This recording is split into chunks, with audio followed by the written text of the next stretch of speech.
Cookies. This actually did happen to a real person, and the real person was me. I had gone to catch a train.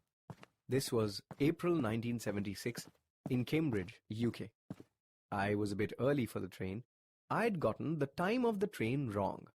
I went to get myself a newspaper to do the crossword, and a cup of coffee and a packet of cookies. I went and sat at a table. I want you to picture the scene.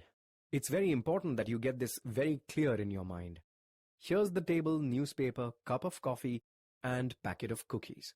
There's a guy sitting opposite me, perfectly ordinary looking guy, wearing a business suit, carrying a briefcase. It didn't look like he was going to do anything weird. What he did was this. He suddenly leaned across, picked up the packet of cookies, tore it open, took one out, and ate it. Now this, I have to say, is the sort of thing the British are very bad at dealing with. There's nothing in our background, upbringing, or education that teaches you how to deal with someone who in broad daylight has just stolen your cookies. But in the end, I did what any red-blooded Englishman would do. I ignored it. And I stared at the newspaper, took a sip of coffee, tried to do a clue in the newspaper, couldn't do anything, and thought, what am I going to do? In the end, I thought nothing for it. I'll just have to go for it. And I tried very hard not to notice the fact that the packet was already mysteriously opened. I took out a cookie for myself. I thought that settled him. But it hadn't, because a moment or two later, he did it again. He took another cookie.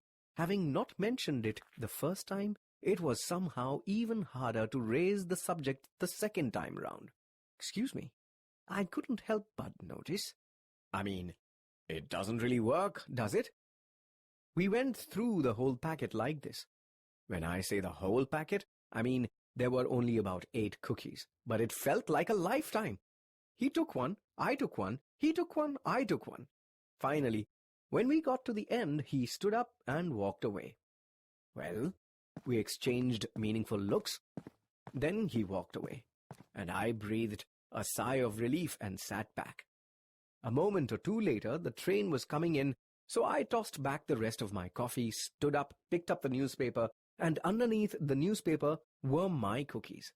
The thing I like particularly about this story is the sensation that somewhere in England there has been wandering around for the last quarter century a perfectly ordinary guy who's had the same exact story, only he doesn't have the punchline.